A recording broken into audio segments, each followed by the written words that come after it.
नमो बुद्धाय. तुम्हा सर्वांना आमचा जय भीम.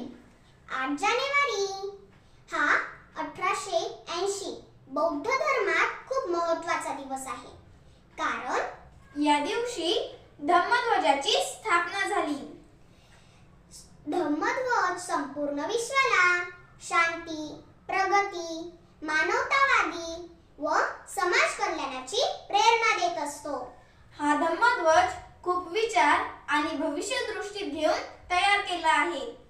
19व्या शतकात काहींना असे वाटले की जसे सम्राट अशोकांनी सारनाथ येथे सिंहस्तंभावर 24 आर्य चक्र स्थापित केले, तसेच बौद्ध धर्मातही धम्मध्वजाच्या रूपात एक पताका असायला हवी हा निर्देश पुढे आला.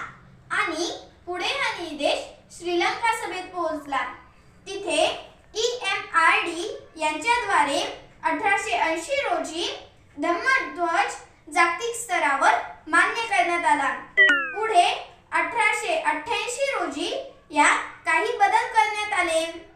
यात डावीकडून उजवीकडे क्रमबद्ध रंग जोडण्यात आले.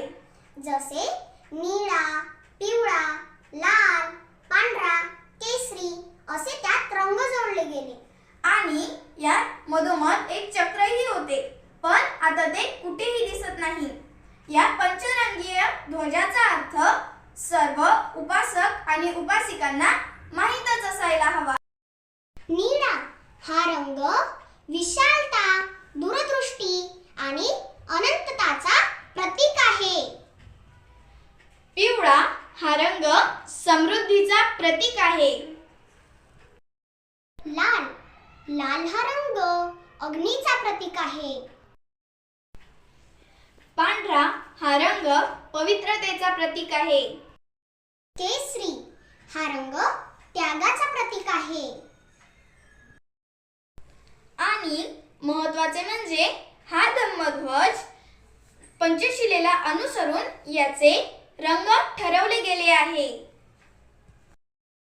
जर व्हिडिओ आवडला असेल तर आमच्या YouTube चॅनलला लाईक आणि सबस्क्राईब करायला विसरू नका.